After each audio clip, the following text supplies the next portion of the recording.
According to rapidly spreading claims, Richard Harrison, also known as Rick, has been sentenced to life in prison. I wanted a pawn shop. So I went down to City Hall, and they told me, no, you can't get a pawn shop. In Las Vegas. In Las Vegas. The world was shocked when Pawn Stars legend Rick Harrison was sentenced for the murder of his own son, Adam. As investigators dig deeper, they find strange evidence that Rick knew about Adam's addiction long before the fatal overdose. Corey, Big Hoss Harrison, is now the center of attention. Was he involved with something much worse than anyone thought? What was he hiding? And how far did he go to cover up the truth? The answers might shock you. The sentencing that shocked reality TV. There was silence in the courtroom. The door was just barely open. Media had been gathering outside for hours without being allowed entry.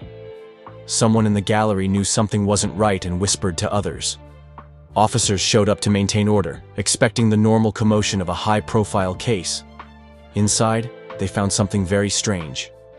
Rick Harrison's face was emotionless as the verdict was read, slouched over in a way that didn't make sense. He didn't touch his glasses as they lay next to him, like they had just fallen from his hands.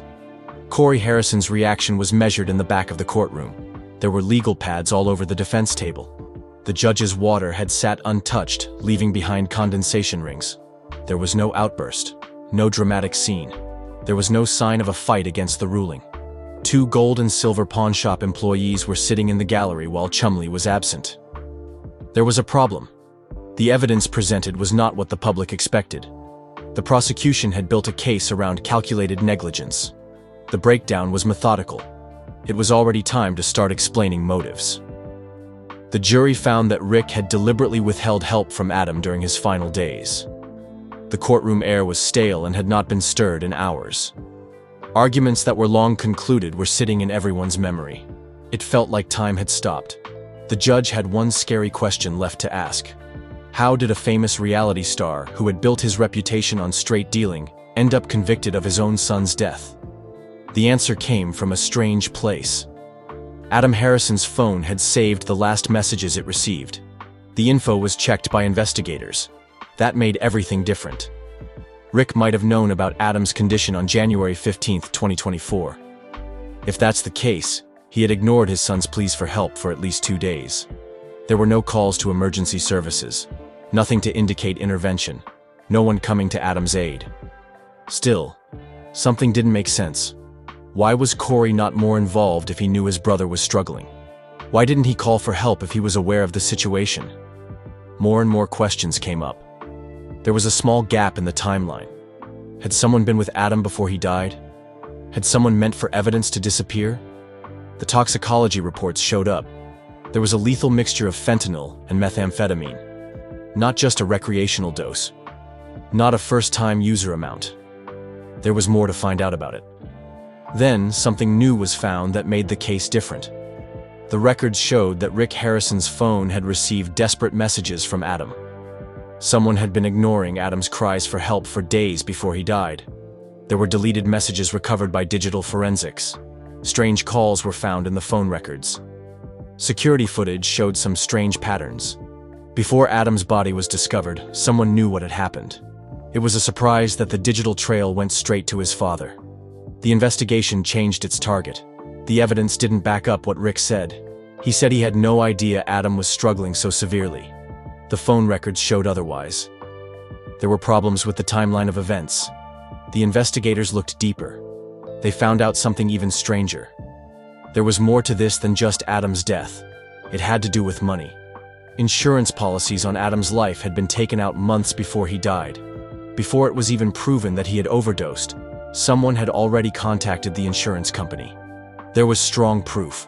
Things were going badly with the case. Was Adam Harrison's death really an accidental overdose? Or was someone planning something sinister long before fentanyl took his life? The 24-hour special monitoring. The timeline of death. When police looked at Adam Harrison's phone data, the case took a big turn. Before going silent forever, the device had recorded several desperate messages. It was clear from the timestamps when everything escalated. Everything changed after those pleas were ignored. Investigators looked for signs of intervention after those messages. They looked at Rick's phone records. No calls to emergency services. No texts offering help. No searching for rehab facilities. His activity showed normal business operations. No signs of a father trying to save his son. Then they found something else. Security cameras at the gold and silver pawnshop caught Rick acting normally during the time Adam was dying. There was footage of him doing appraisals. A car was left parked in the shop lot for hours. Inside the family home, motion sensors picked up on strange behavior at odd times. The front door was never open to let help in, though. Someone was aware, but where was the action? The police looked at Adam's apartment security system. The logs showed something that was not good. Before he died, his calls had been screened several times. No emergency services called. But something didn't make sense. Every day, Adam struggled more visibly. Every morning, his texts became more desperate. His social media showed signs of distress. His life was clearly in danger and easy to recognize. Then all of a sudden, nothing happened. The police dug deeper and found Adam's last digital traces, his last writing, his last search on the web for help, his most recent call to his father. Each one finished quickly. Not a response. No intervention. Then another hint showed up. Cell tower data showed that there was Rick's phone signal near Adam's apartment. The timing wasn't registered in any official visit because it kept bouncing between towers, hiding how long he was really there. The signal showed up the night before Adam's last desperate message. There was someone there. Someone knew what took place. Rick should have called for help if Adam had been having a medical crisis. There was no call, though. Why didn't he rush to the apartment if his son was in danger? Why didn't he tell emergency services? The police looked at his bank records. On January 15th, there was only one small transaction. It was small and didn't mean much by itself. But now we see it was just a digital footprint, a sign of normal activity before everything changed. That day, Adam sent his last plea for help. Who had been ignoring him was the real question, though. Detectives looked for someone who could have intervened, someone who stood to gain something. That's when they changed their attention. The records of the ignored messages had caused some doubt. They were now going to tell the truth. What did Rick hide? The father's involvement. It wasn't clear at first what Rick Harrison's role was. People had been interested in the strange timeline, the surveillance video, and the data from Adam's phone. But as the police dug deeper, they found something that changed the whole case. Rick said he had last talked to his son a few days before he died. He said that everything seemed fine. There were no signs of concern or strange behavior. But when police looked at message logs, they found desperate pleas for help, mentions of withdrawal symptoms, and clear signs of distress. The last messages from Adam showed a man in crisis, not the casual conversation Rick had described. The facts didn't back up what he said. Investigators looked at his bank records. They were expecting normal business deals and spending habits. They found something strange instead. He had already been talking about Adam's life insurance policy before it was officially confirmed that he had died. There had been questions with the insurance company. There were questions about payout at a time when Adam was still alone in his apartment, dying. Then there were the deleted messages. Someone had erased communications that had to do with Adam's pleas. Some important messages had disappeared. The timing could not be ignored by the police. The situation wasn't just strange if these deletions were made before January 17th. They were planned. The prosecution began to ask the tough questions. Did Rick know something that other people didn't? Had he been getting ready for something to happen before it did? What he did sent up even more red flags. When the contradictions were pointed out to him, he became defensive. It became less clear what he was saying. He didn't know why there were no records of the help he claimed he offered. He couldn't explain the insurance inquiries linked to his name. Then, another strange fact came to light. Adam's life insurance policy was discussed with an agent, which was the day his final plea was sent. But no help had arrived at that point. He was dying alone for so long that no one intervened. So why was someone already making inquiries about death benefits? The timeline was getting clearer. Rick knew about his son's condition if he was already preparing for insurance claims. Adam's death was no longer the only thing being looked into. It grew into something bigger. Money. Insurance fraud. negligent homicide. The proof pointed to more than just a terrible accident. Every time something new was found, the case against Rick strengthened. The pieces were starting to fit together, and soon the prosecution would find something that would change the whole case. A secret was about to come out, and there would be no going back once it was known. The autopsy and toxicology reports. When the autopsy reports came back, they didn't answer any questions. Instead, they made more. Adam Harrison's body showed signs of prolonged drug abuse, track marks, weight loss. There were signs of multiple previous overdoses that had been survived. There were clear indications that he had been struggling for months, not days. The same thing could be said about the state of his apartment. There were no signs of recent visits, concerned family members, or anything else that led to intervention attempts. The first idea, that Adam had suddenly relapsed without warning, was quickly ruled out. His drug paraphernalia, the state of his living space, and every other possible indicator had all been examined by the authorities. Nothing suggested a sudden crisis. There were signs that the young man had been in trouble for a long time. After putting that idea to rest, investigators had to deal with a new issue. Why had no one intervened if the signs were so clear? The reports on Adam's phone came next. Dozens of texts, multiple voicemails. We saw clear signs of someone begging for help. Later, though, the police saw something that didn't make sense. There weren't any responses that should have been in the message threads. Rick Harrison had ignored his son's pleas. He had been through family interventions before. He was well aware of addiction signs. But those support efforts were not evident when Adam needed them most. It wasn't just a case of messages getting lost. If he had reached out to help his son, there should have been proof. But there wasn't any. There should have been evidence of attempts to save Adam around the apartment if he had tried to intervene. But there wasn't any. It looked like help was deliberately withheld. Investigators started to think about a scary possibility. What if Adam's death wasn't caused by a simple overdose, but by something much more calculated? It's possible that someone made sure he never got the help he needed. An act of commission or omission can both kill. The autopsy reports show that the same deadly outcome could have happened if someone had deliberately ignored his pleas, stopped intervention efforts, or let his condition worsen without taking any action. Not a murder weapon. Not a violent act. Just a slow, unavoidable decline into death. Authorities then looked at Adam's medical history. Why hadn't Rick gotten him treatment if he had been struggling so visibly? Why didn't he force an intervention? Maybe he wasn't willing to deal with another cycle of addiction. Or was there something more sinister that ensured Adam wouldn't receive help? Everything changed when the insurance policy was discovered. It showed purpose. It pointed toward a calculated action rather than a tragic accident. Now, the prosecutors weren't just looking into a sad death. They were building a case around the chance of a well-thought-out plan. And that plan was built around someone who had everything to gain: the insurance policy and legal drama. Almost right away, the investigation uncovered Rick Harrison's insurance dealings. The policy, taken out just months before Adam's fatal overdose, was now under intense scrutiny. Even before Adam died, investigators found suspicious activity involving the coverage. But when they looked at the policy details, they were really shocked. There were recent amendments. Important increases in coverage had been added. Before Adam was even officially pronounced dead, someone was preparing to collect. It was impossible to avoid the timing. The paper trail was full of Rick Harrison's name.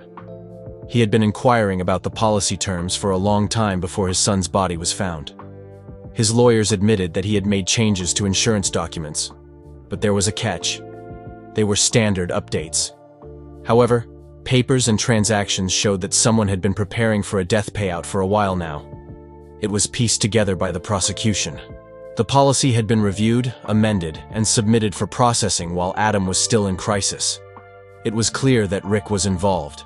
Was he being prudent, or did he already know that his son wasn't going to survive? Legal experts disagreed about the changes. Some said the adjustments were made for legitimate estate planning, while others thought there was calculated negligence. If Rick was preparing for his son's death, what else was he deliberately avoiding? The legal battle intensified when the ignored pleas, financial preparations, and insurance inquiries came to light at the worst possible time. The prosecutors began to build their case. There was a clear trail of evidence. There was more to this story than just collecting insurance. It was about negligence, calculated inaction, and how far someone would go to avoid another draining cycle of addiction and rehab. As the case went to court, Rick Harrison was about to hear a decision he did not expect. 24-hour surveillance uncovers the truth. The investigation was now focused primarily on Rick Harrison. Too many red flags had been raised by his involvement in the insurance inquiries and his inaction during Adam's crisis. The police needed to know what happened, so they reviewed his movements in the critical 24 hours before Adam's death. Every step was reconstructed. Every phone call, text message, and financial activity was analyzed. What they found was damning. His phone records told a story he hadn't shared publicly. There were notifications of Adam's messages. The texts had been read but ignored. There were some calls that went unanswered during critical hours. It looked like these communications happened at the most crucial time.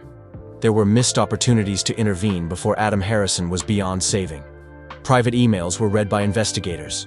Messages sent to business associates showed something disturbing. Rick had been discussing the pawnshop's future during the very hours his son was dying alone. On his calendar, regular business meetings proceeded normally when he should have been rushing to Adam's aid. It was like he had deliberately avoided acknowledging the emergency. Even more information was provided by security footage. The timeline showed that he had continued normal business operations, met with customers, and tried to maintain routine proceedings while his son's pleas went unanswered. He did things that would only make sense if he had decided Adam's crisis wasn't worth addressing. Bank activities during those critical hours were the most damning evidence. Records showed that business continued as usual. Rick Harrison had been going about his normal financial activities during the very hours that intervention could have saved his son's life. It was no longer just conjecture at this point. The evidence from the surveillance, the phone records, and the business activities all led to the same conclusion. It wasn't just a father unable to help his addicted son. This was a calculated decision to ignore a crisis. The sentencing. There was no denying the evidence. One person was linked to ignored pleas, insurance preparations, and a deliberate lack of intervention. During the critical hours when Adam Harrison could have been saved, Rick Harrison chose inaction. The prosecution built a case around negligent homicide, showing a pattern of deliberate indifference, calculated financial preparation, and willful neglect. It was now time for justice. The verdict came. He was found guilty, charged, and immediately taken into custody. The prosecutors had methodically presented their case. The trial moved through the court system like a carefully constructed narrative, with each piece showing how Rick had deliberately ignored his son's desperate situation. The ignored text messages, the insurance policy adjustments, the business-as-usual approach. The timeline was damning. He had chosen to let Adam Harrison die alone, even before anyone else knew he was in crisis. The decision was swift and severe. The judge sentenced Rick Harrison to 25 years in prison for negligent homicide. He lost not just his freedom but his reputation, his business, and his public legacy. He was found guilty of criminal negligence resulting in death, insurance fraud, and obstruction of justice. Every appearance on Pawn Stars, every book, and every public statement about family values now seemed hollow. He put everything on a calculated risk that collapsed in front of him in that courtroom. There was nothing left now. No empire, no TV legacy. Goodbye to the Pawn King forever. But even after the sentence was given, questions remained. What really happened in Adam Harrison's final hours? Did Rick actually believe his son was crying wolf again after multiple previous recoveries? Even though the case was closed, uncertainty lingered, and some people thought the whole truth hadn't been fully revealed. The truth behind Adam Harrison's final days and Rick's true motives may never be fully known. What do you think really happened? Let us know in the comments. Don't forget to like, share, and subscribe, and click the next video popping up on your screen.